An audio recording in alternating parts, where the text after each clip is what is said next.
Welcome to the Inside Scoop, your one-stop shop for cracking the leadership code. Have you ever wondered what those conversations are like in the boardroom? Curious about the secret sauce successful executives possess? On the Inside Scoop podcast, we sit down with successful executives, getting their unique perspective on what it takes to be a good leader. They'll share their hard-won wisdom, the crucial competencies needed to thrive as a leader, and the unexpected lessons learned along the way. Here, we unlock the secrets of the executive suite. We get the inside track directly from the leaders themselves. In each episode, we'll dissect the essential skills needed to go from manager to leader, offering a leader's perspective on the challenges, triumphs, and unexpected wisdom they've acquired.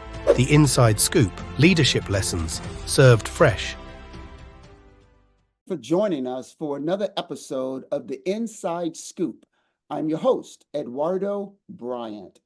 Here is where we have an opportunity to interact with executives, leaders, CEOs, executive vice presidents, people that it's not easy to get an audience with. These are the guys that walk out on the stage at a national sales meeting, or perhaps during the awards banquet, or even before that when you're having a cocktail hour. You may bump into these people, have a chance to say hello, see how they're doing. But here, we have an opportunity to have a fireside chat with them. They've got great ideas. They know what makes a company tick. They know the ins and outs. They also know some great pearls of wisdom that'll help employees perform at a better level. So we get an opportunity to do that. If you hear things that benefit you, we invite you to subscribe and become part of our viewership. Well, we have an outstanding show for you today. Today, our guest is Michael Perko. Now, Michael Perko is the Vice President of Regenetics, if I said that right. This is a stem cell-based product. And we know as we move more into the stem cells, that becomes quite an important area. So let's welcome Michael, man. Michael, welcome to the show. Thank you very much. Thanks for having me. Looking man, forward to having a nice discussion today. So am I. Thank you for that so much. You know, being a busy executive like you are, as all executives are, you definitely, I'm sure, are trying to keep yourself at the top of your game. So let me start with this. Tell us, what are you reading right now? Well, currently, I'm reading The Pursuit of Honor, which is a Vince Flynn novel, and he's one of my favorite authors. He's writes a lot of spy novels and thrillers, and I would love to say that it's a self-help book or a guru book or something like that, Confucius, but no, it's a simple spy novel, and I really like the just that whole intrigue, and these authors today are very, very well versed and up to speed on the latest technology, more so than what the general populace knows, and I like to imagine that stuff. And so anyway, that's what I'm currently reading. You know what? That is great, because it's a very interesting point. We all look for entertainment. We go on vacation. We buy tickets to theaters. We go see Broadway plays, because we're always looking for something that's going to entertain us. And I think not just constantly reading self-help books. Those are good. But at some point, you get labeled, right?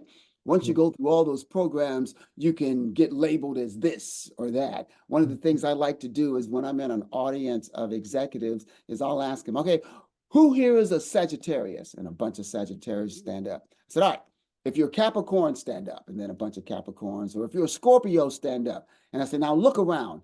Are you all the same? Of course not. You got different ideas, different views. You do different things. Just because you're all labeled this doesn't mean you're that. And in your case, I love the way you bring out that you're reading something that's a spy movie, some form of entertainment. I love that. I put my, self-help books down too, and turn on Netflix and sit there and I'll watch something as well, Right. I think that's the way we got to let our minds kind of rest. And obviously, being an executive, you can't always be charging forward. got to kind of lay back a little bit and That's right. enjoy life. So it Agreed. sounds like you do some of that. I do a lot. I have been at the med device game for a long, long time, and have learned the hard way. And I, can get into that, but I've learned the hard way to really respect that.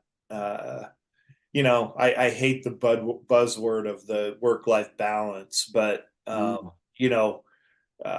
for me, it's more making sure that I put myself first and my well-being and mental health, and before anything else. That's the thing that that I need to start with. So Mm. uh, that's the reason why. I mean, I love to read. I always have, and it's one of my, I won't even call it a guilty pleasure. It's just a pleasure to be able to do that. So, and I agree with, vacation time and, anything to be able to let the mind rest for periods of time. The body needs sleep.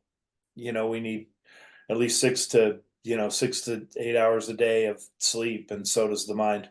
So. And that's a good point. In order to perform at your best, you really need to let the body rest. And you also let the body, just unclutter from the day's wear, right? All the Yeah. things that you're dealing with. And when you get to a certain level in management, problems kind of filter up. I mean, everyone says, oh, let me call my boss. Oh, I got to check with my boss. And then your boss says, I got to check with my boss. At some point, you're the boss that Yeah. everything kind of filters up to. So you're making these decisions, and Yes. now they filter down. Your path is one that I'm sure was not a straight linear shot. I'm sure that there were some curves and some bends to get to where you are.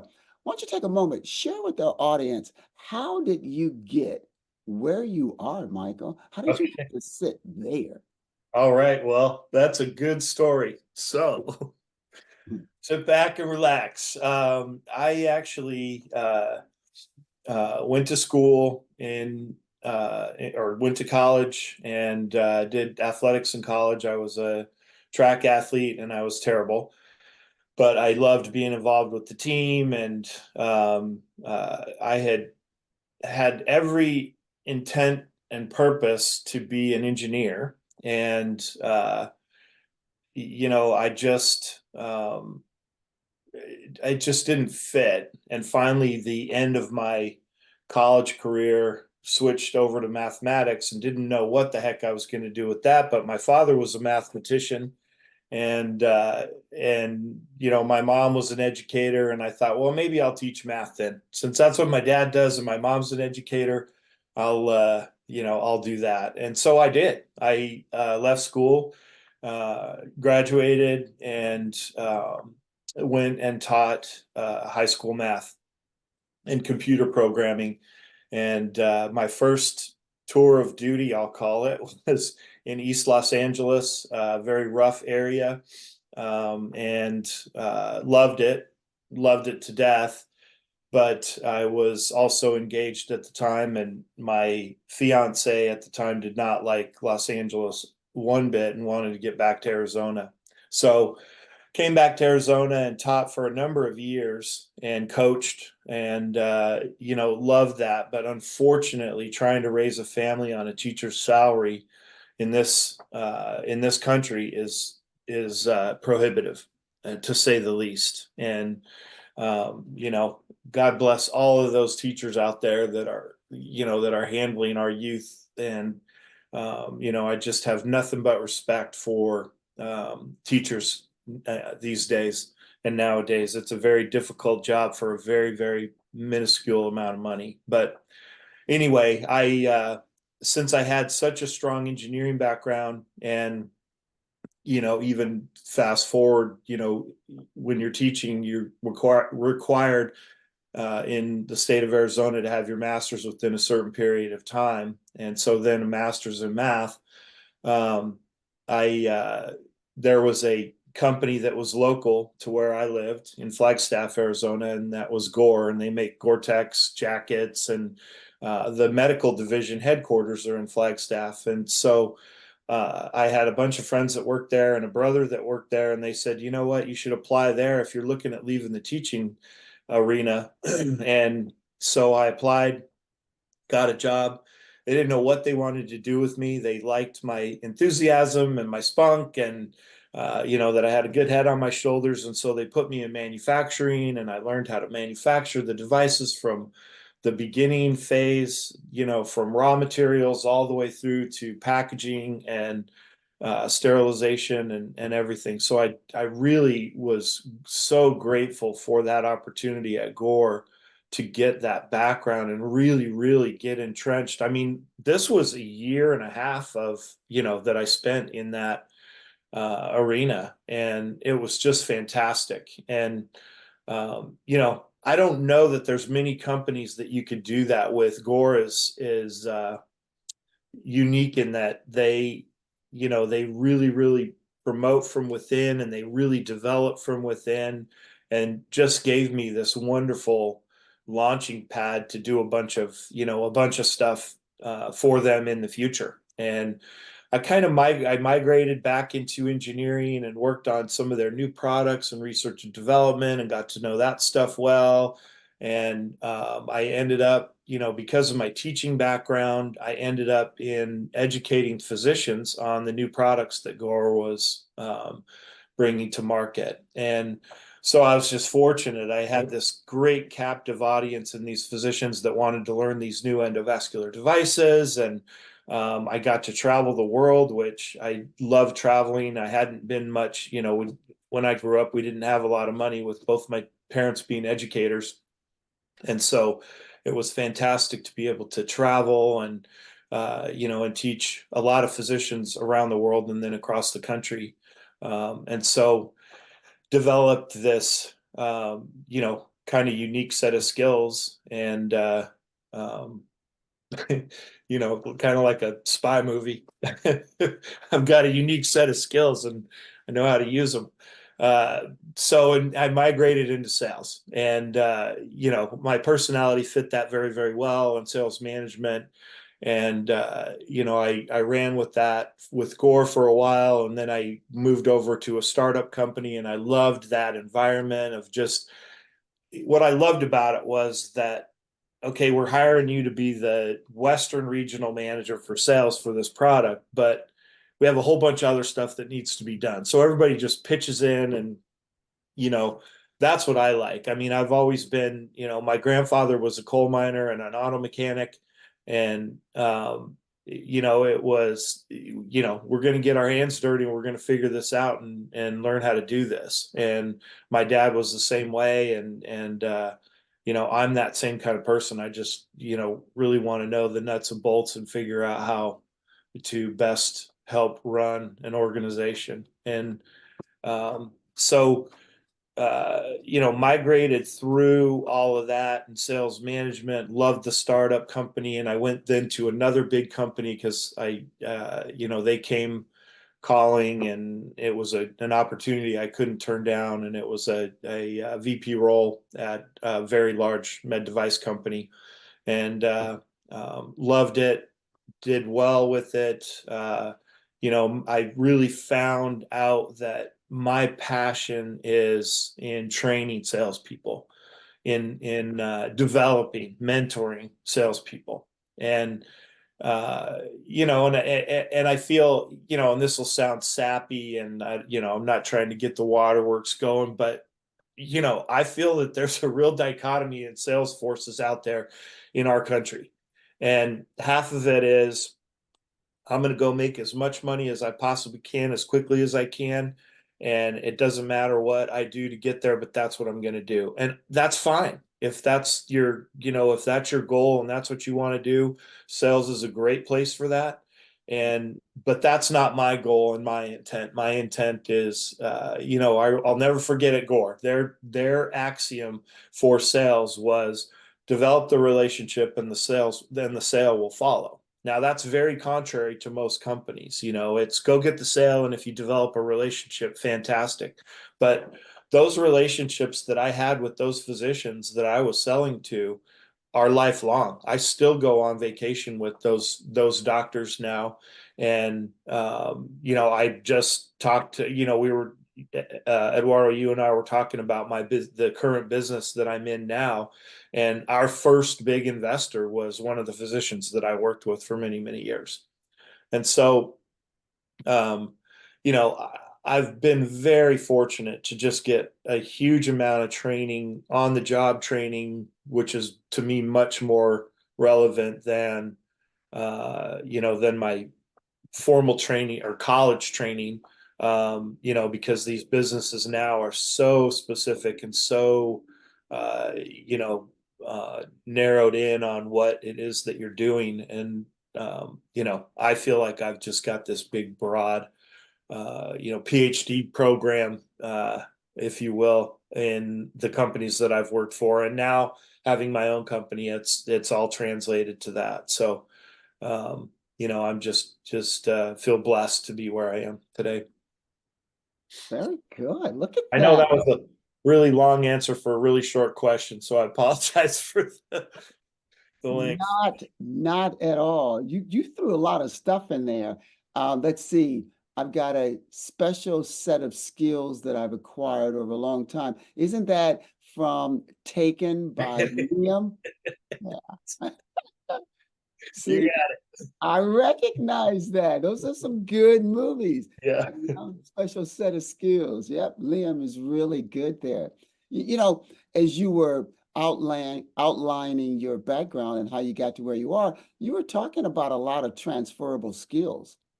I mean, imagine teacher, you're training, you're teaching. Then you come over and now running large organizations and you're running their training department. That's teaching.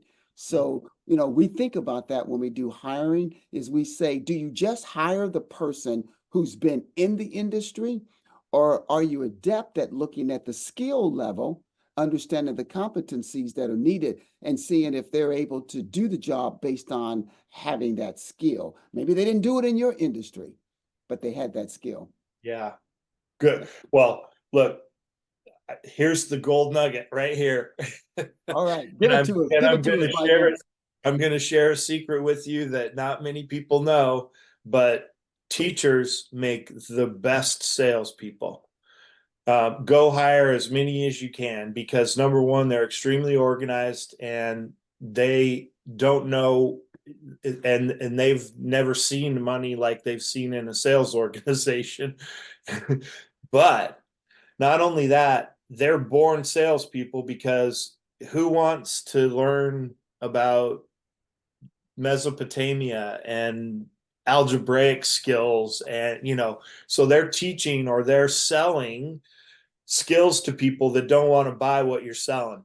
And so you've got to figure out a way as a teacher to get these kids or young adults to buy off on or buy your product.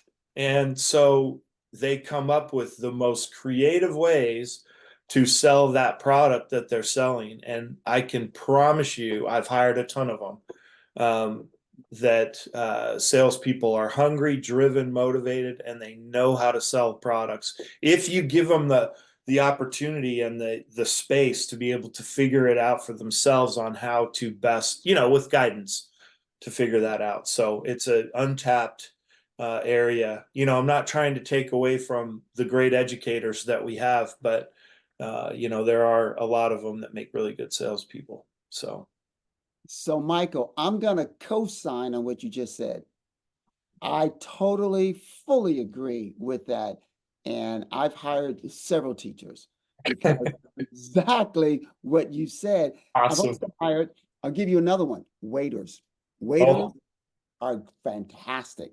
I can't tell you the number of times I've been out with a colleague and we're out at a restaurant and the waiter is so awesome. I mean, that person just knows how to. It's all about that personality, right? And so they're able to do it and we end up hiring them. I've done that. I've said, here's my business card, call me. And they've called, we've brought them in for interviews and hired them. And I think what you're really talking about is not only is it a transferable skill, but you're talking about what really is important when you're talking about salespeople. We think that you've got to hire a salesperson that used to work in let's say it's the spine industry. You're just looking for somebody that works for a different spine company because now they can come over and work for your spine company. Right. Is that the right person? Right. I can teach you in 3 weeks everything you need to know to go in and talk to a surgeon and to literally be in the operating room. Yep. I can teach it to you. I can teach you all of that. But what I cannot teach are the soft skills that you need. It is either there or it's not there. We can enhance it. We can make it better. But you've got to have a personality. You've got to have chemistry. You've got to have the ability to listen. We can improve it, like I said. But if that's not an innate thing for you, that's going to be an uphill battle. How do you balance that when you're trying to say, well, I'm not going to hire this guy just because he came from our competitor, because that may not be the right competency. He may not have what we need. How do you balance that? Yeah, that's a great question. I had a sales manager when I first started in sales, and and I use this analogy now all the time. He said, Mike, when you get into sales management, and even really, really even any type of management, he said, you need to look at it as like a football team. And, I love football, grew up playing football. I've got my state championship poster on the wall up there. And he said, he said, you can't have 20 quarterbacks on your team. He said, it'll be a disaster. He said, you can't have 20 linemen on your team. It'll be a disaster. He said, so you need to go out and on that team, you pick a few of the block and tackle guys that are steady Eddie. They're going to keep you through. They're your linemen. You pick a couple of quarterbacks that are your bright and shining stars, and they're great with the physicians or great with the customer and the interaction. You pick a couple of great receivers that are out there that are, they're going to be rep of the year 2 years in a row, and then they might have a couple of down years after that, but they are the superstars out there for that period of time. And I'll never forget that. And it's so true that you need to have kind of all those elements, and then they can leverage off of each other. I've found. I don't know if you've found that as well, but the mentality of the quarterback, or you're the kind of the leader on that, in that cluster or in that team, helps dictate some of that. And they'll get pointers from the block and tackler guys, I've found that that's really helped a lot in development of teams, along with a couple of other things. But so that's how I think that that the way you manage that really works out well. Well, I would agree with that. Being in management, you really got to be the quarterback yourself of your team, because you have to know how to put people and who to put in certain places. What's the old saying? A chain is only as strong as its weakest link. But people always want to get somewhere. You've always got people who say, I do want to be the quarterback. So using that analogy just for a moment, you've got people who say, no, I want to be the quarterback. Now, they may not have the skills to be the quarterback, but they certainly have the desire. As a leader, you may have somebody else that you say can better benefit the team by being in that position of quarterback, and not the person that's got all of the desire to be there. Yeah. But what you don't want to do is upset that person, cause them to be a cancer on the team. You don't want dissension to happen. You've got to manage it. You also don't want to lose a very good employee, because you know how people do. If they don't get what they're looking for, they're quick to update their resume and send it out. Absolutely. That becomes a tricky thing. Managers, I think, need to be able way before to help people be more balanced in what they can and cannot do. I had a manager teach me this. There is a can do and there's a will do. And there are people that simply cannot do it. They want to. I don't know if you can do a dunk of the basketball with a full 360-degree turn under your leg, behind your back, like that. If you can do that, Good for you. Right. not everybody can. No. So in an executive position, you've got to balance that to keep people from, Yeah. becoming that cancer. That a great It's point. tricky. Yeah. And The hardest thing to deal with to me as a sales manager is high turnover rate. And, I think once you figure out that, I thought, and maybe it was because of, I think, Eduardo, you and I talked about this the other day when we were chatting. Maybe it was because, well, we did chat about this because I've thought a lot about it now. The management style that I grew up under, let's say, that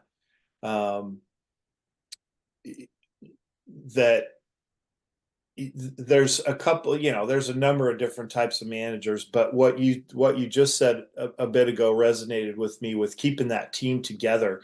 And to me, what turns out to be the best way to lead the team is just finding out where I can be helpful, and a lot of times just getting out of their way, because the last thing that, especially the people that I manage now, or even before, the last thing they need is a micromanager, somebody that's watching them and, oh, you were only working 3 hours today. You know what? If Joe is getting the job done and he's working 3 hours a day and he's selling $1 million a month in product, fantastic. He's got it down, then he's doing something right. And, and so the best thing I can do is just figure out how I can help out with, so to me, it's less of a boss and more of a mentorship.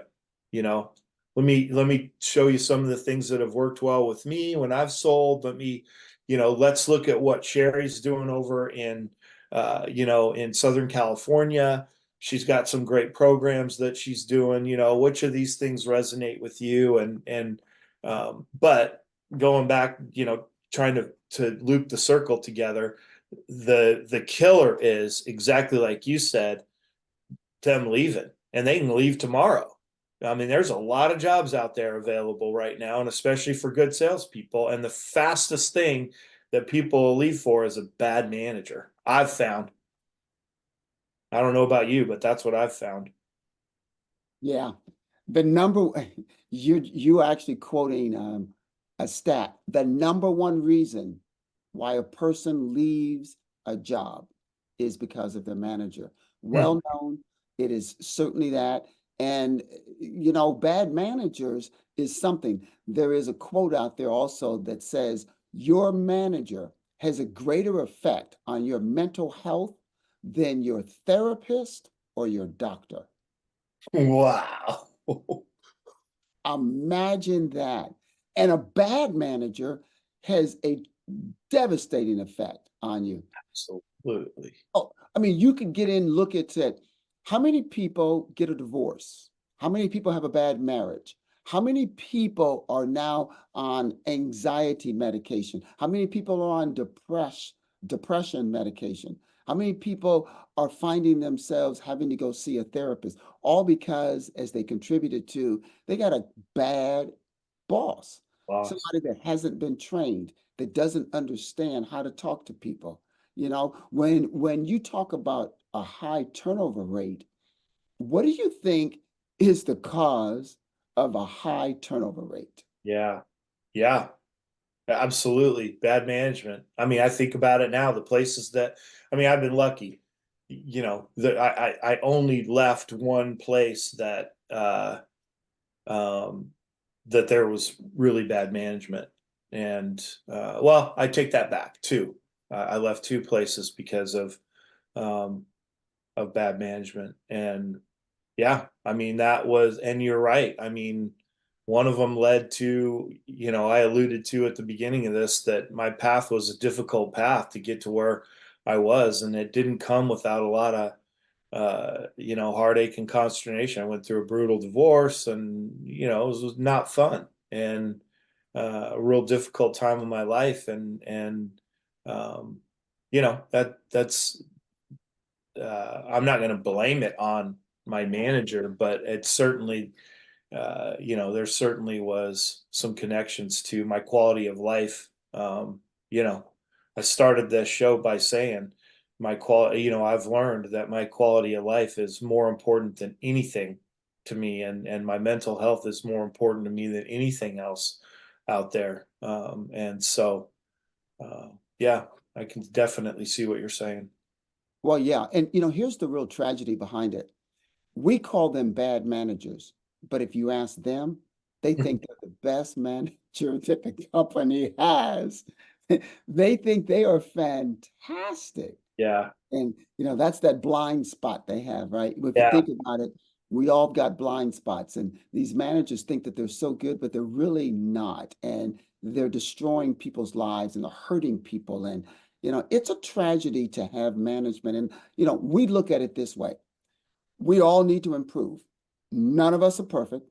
We can all get better. Mm-hmm. Companies that are aware and progressive, they will bring in outside counseling or outside training for their leadership team, because everything starts at the top. And when you bring in outside training for your leaders, you only make the entire organization better.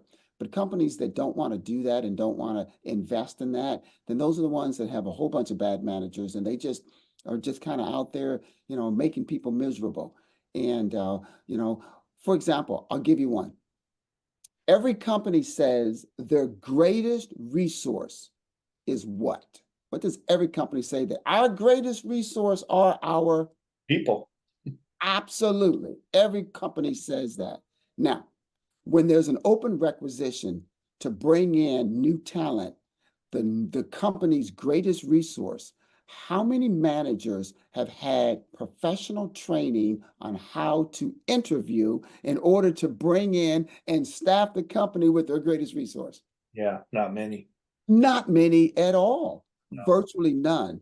It's Right. left up to the manager to use whatever skills they think they have in interviewing. So they interview people and they bring them in, and there are many studies that say 70+% of the people that are in a job shouldn't be there. They're in the Yeah. wrong job. Yeah. Wrong job. Because the manager put them there thinking that this person would be great, but the manager wasn't quite sure how to hire them.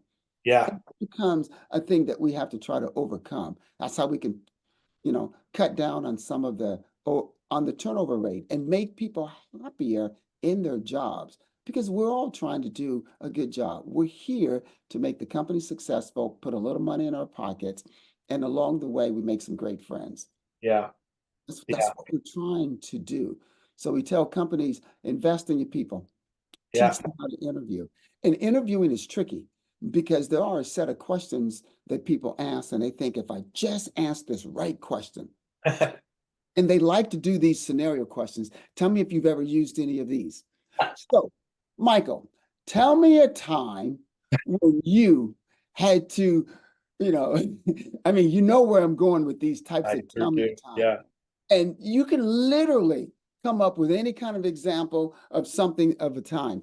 But how about asking questions that are progressive questions, or biased questions, or unbiased questions, or leading questions, or assumptive questions? Have you ever asked those type of questions? Do you even know what those type of questions are or how to set them up? Right. Most people don't. So Right. they just ask, what's on the sheet that says, okay, tell me a time when you had to work with a difficult, employee, and what did you do? And then they want you to use the STAR method, right? Everybody wants you to use the STAR method to come up with it. And then they just kind of do that. But they don't ask follow-up questions or tertiary questions. They just kind of let it go. So you got a bunch of people sitting on the bench that Yeah. really shouldn't be there. We see that regularly. 100%. I mean, I would say probably 90% at least plus of the folks out there have not had any formalized training in how to interview, and other than what you might see on a YouTube example, or on and yeah, I mean, I'm sure that I fall into that, or have fallen into that category as well. I think I've gotten more intentional in my hiring process over time, and part of that was from just doing hundreds and hundreds of interviews Mhm. with folks, and you kind of learn by well, that's not very effective, and what am I really trying, I start questioning myself. What am I really trying to get at here? What am I really trying to find out about this person? It's like, okay, my company's given me this list of 30 questions to potentially ask, but what am I trying to find? What am I really trying to find out about this person? And not only that, they're going to be fitting in a team somewhere, and what's the rest of that team dynamic? So it's well beyond just, tell me about a time that you had a rough situation and how you handled that. It's like, okay, that's good to know, but anybody can answer that. And so I totally agree with you. There's a lot more oversight, or a lot more training that needs to be done. And really, honestly, it seems to me that there is not, once we anoint someone to go into management, there's no oversight there at all, or very little training and development for the management. There's training and development for the salespeople, there's training and development for the staff. But once you get anointed into a management, and even upper management, even top brass, VPs and C-level folks, that's even worse, because it's like, oh, you've already graduated to, you know it all. And they're probably the worst offenders. Maybe.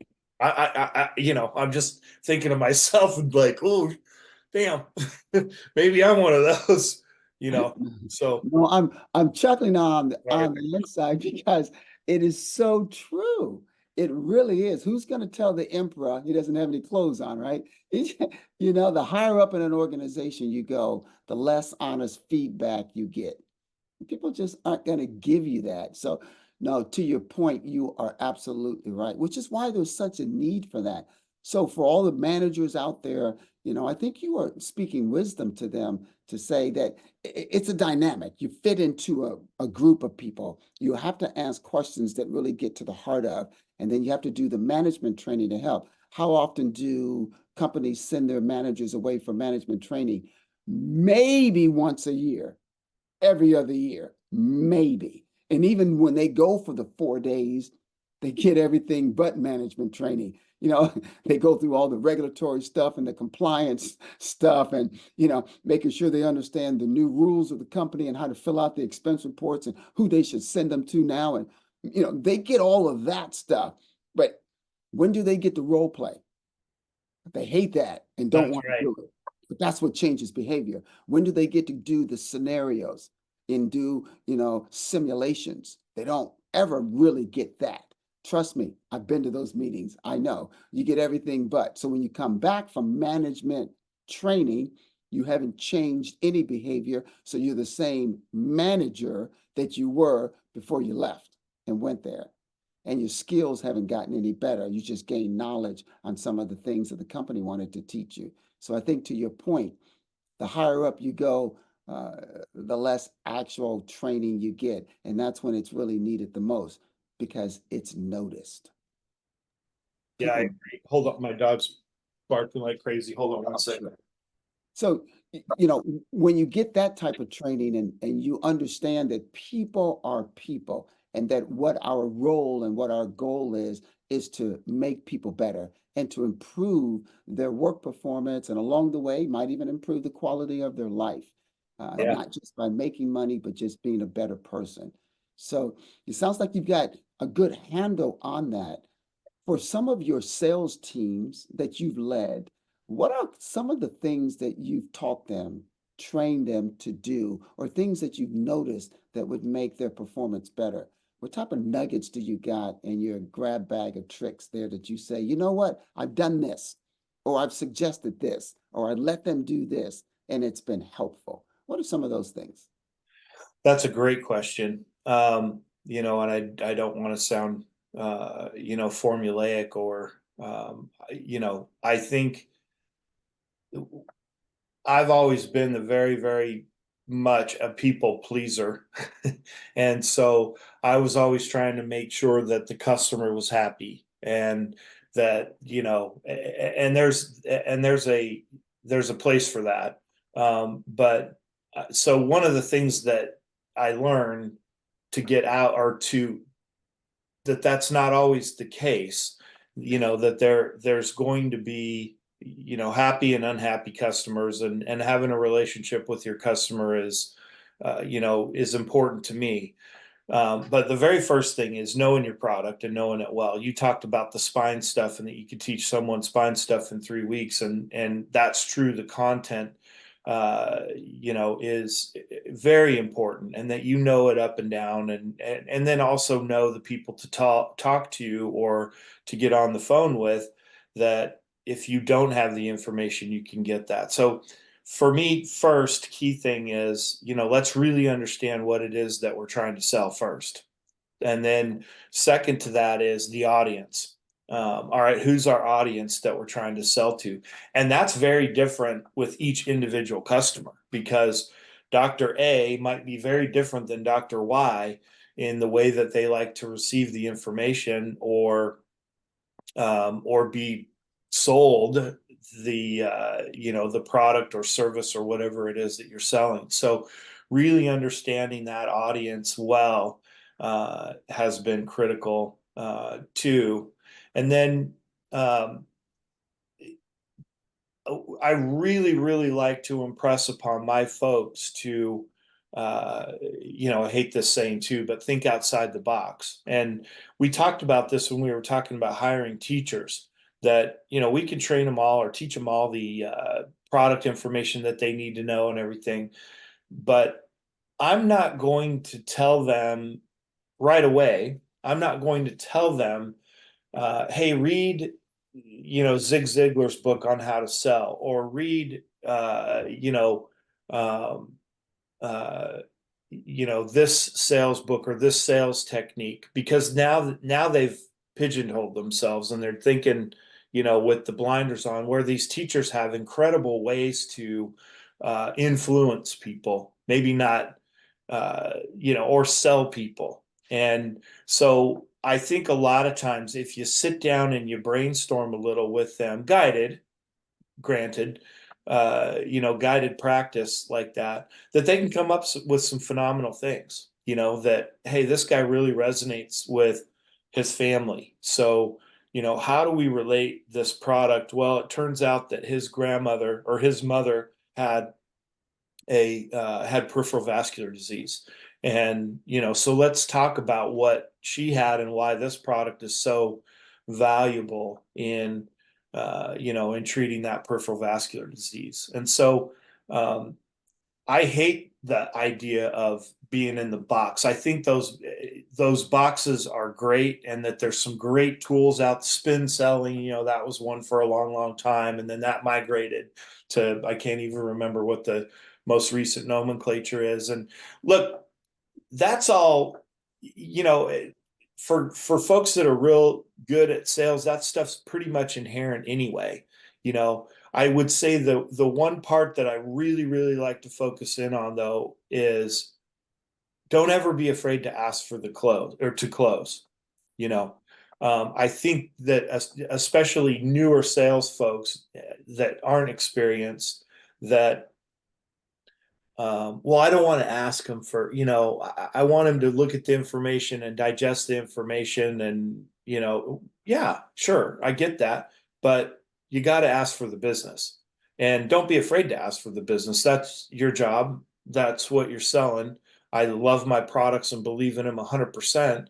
And so why wouldn't I want you to have them? I like you, you're my friend, We get along really well. I want you to have the best products that are out there. And these products are the best products that are out there. I've already told you why.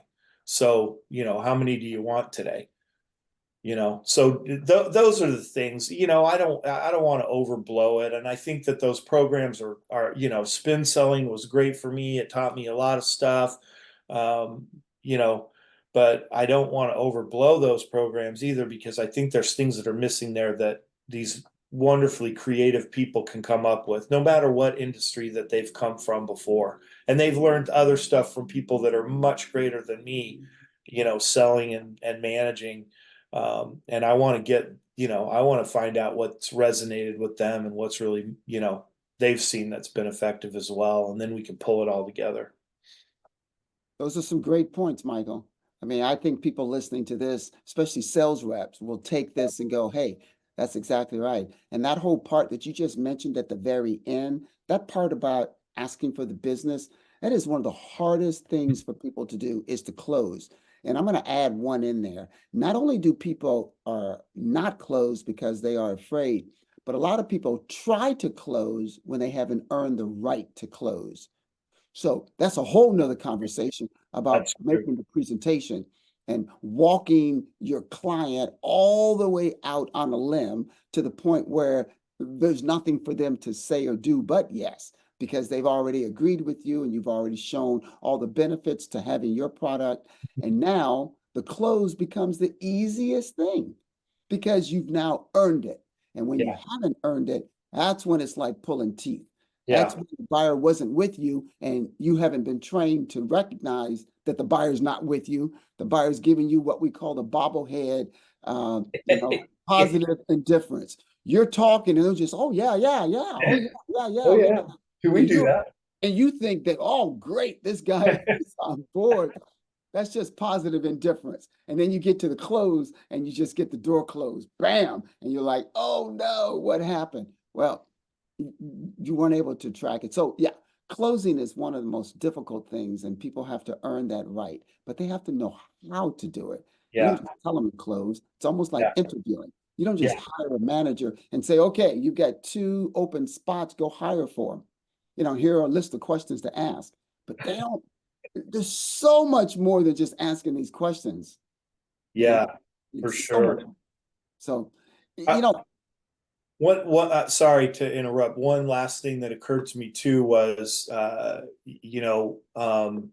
when you get into a customer base that is very savvy and potentially difficult to sell to, um, one of the things that, and this probably should write a book on it. I have a circle of friends that are salespeople as well. And we used to call it Zen sales. Because, when you get into, and I'll use my world for a second, like cardiologists, interventional cardiologists, they're very opinionated. They're very well, read. They all have their own businesses. So they're actually phenomenal businessmen. They're very skeptical because they've seen the good, the bad, and the ugly. The FDA's cracked down on them for putting too many stents in. Pick one. The drug companies have overburdened them with all the drugs that are out there, and these sales programs and so they're very, very what I'll call savvy customers. And it seems that there's always an antagonist protagonist relationship, and what we've seen, and we've talked about this all the time when we get together. We have a bi-weekly lunch meeting, and we often talk about these difficult client or customers that so we flip the script on that, and we become then the protagonist and they're the antagonist, or vice versa if it's scripted. And we were one of my good buddies is a sales manager for a large heavy equipment company. And it doesn't matter if you're selling heavy equipment or you're selling coronary stents. It's the same process and so one of the things that he was, had done was sat down with this guy, and the guy's like, "Nah, I'm not going to buy your equipment." He said, "I'm 100% I'll say Caterpillar man, for heavy equipment. I'm 100% a Caterpillar man." And, my buddy's like, "Oh yeah, they have great stuff. I guess we're done here.